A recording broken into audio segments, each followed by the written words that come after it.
ખાનગી કંપની દ્વારા ખેતરોમાં ઊભા કરાયેલા વીજપોલ સામે નિયમ અનુસાર યોગ્ય વળતરની ઉગ્ર માંગ સાથે મોરબીના જેતપર ગામથી કલેક્ટર કચેરી સુધી ટ્રેક્ટર રેલી યોજવામાં આવી હતી।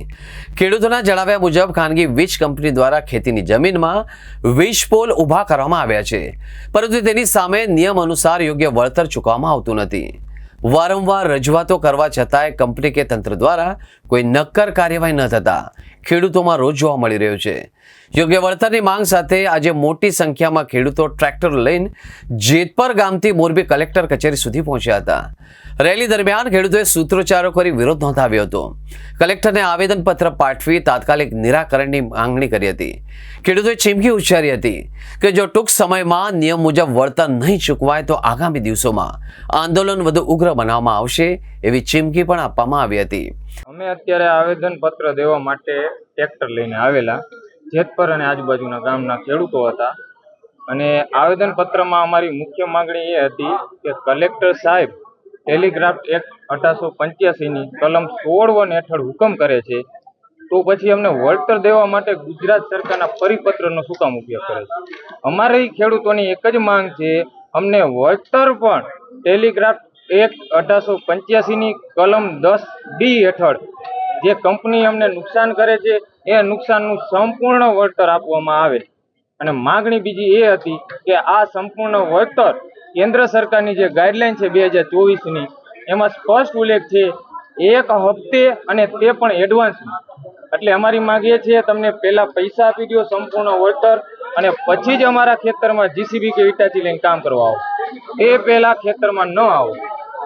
અને બીજી માંગણી એ હતી કે 67 મીટરનો કોરિડોર છે એ કોરિડોરની બહાર જો કંપનીને હાલવું હોય તો ભલે, માલ સામાન મૂકવો હોય તો ભલે, કોઈ પણ નુકસાની કરવી હોય તો એ ખેડૂત અને કંપની સાથે બેસી સમજૂતી થાય પછી જ આગળ કાર્ય થાય। આજે જે આ ખેડૂતોએ ટ્રેક્ટર રેલી યોજી હતી એ રેલીનું મુખ્ય કારણ એ છે કે 3-4 દિવસ થયા જ્યારે જેતપરની માલિપા હેવી વીજ લાઇન કંપનીના જે અત્યાચાર થઈ રહ્યા છે, જે પોલીસ પ્રોટેક્શન લઈને ખેડૂતના ખેતર ઉપર જે બિનકાયદેસર કામ કરી રહ્યા અને ખેડૂતો ઉપર જે લાઠીચાર્જ અત્યાચાર કરી રહ્યા છે એના અનુસંધાને આજે જેતપર ગામથી લઈને મોરબી કલેક્ટર ઓફિસ સુધી વિશાળ સંખ્યામાં ખેડૂતો જોડાય અને ટ્રેક્ટર રેલીનું આયોજન કરેલું હતું અને એમાં ખેડૂત તરફથી જે આજે કિસાન સહકાર સમિતિ વતી આજે આવેદનપત્ર આપવાનું આવ્યું હતું કે ભાઈ અત્યાચાર અને જે દમનગીરી કરી રહ્યા છે ખેડૂતો ઉપર એના માટે થઈને આજે ટ્રેક્ટર રેલીનું આયોજન કર્યું।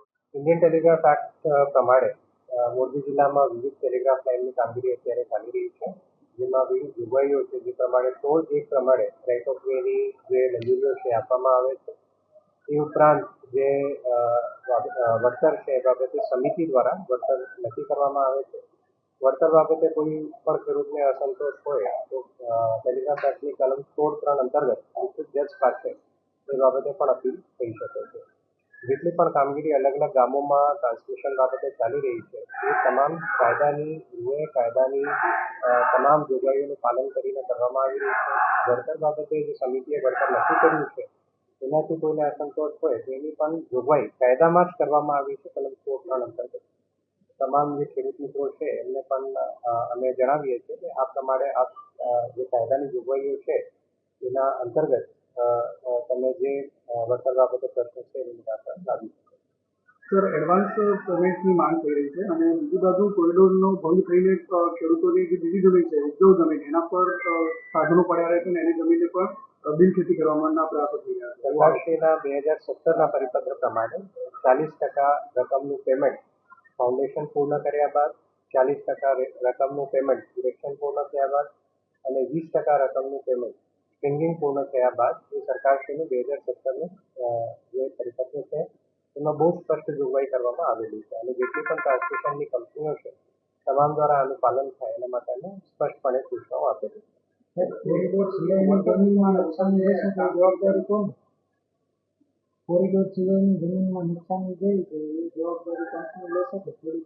હા, એમાં પણ કોરિડોર સિવાયના એરિયાઝમાં જે નુકસાની છે એના માટે નુકસાનીની પેમેન્ટ કરવાની પણ જોગવાઈઓ છે એ બાબતે અલગથી વેલ્યુએશન કરીને એના પણ ચૂકવણી કરવામાં આવે છે। હાલ પૂરતી કામગીરી મોકૂફ રાખવા ખેડૂતોની માંગ છે તો એમાં તમારે શું કહેવું?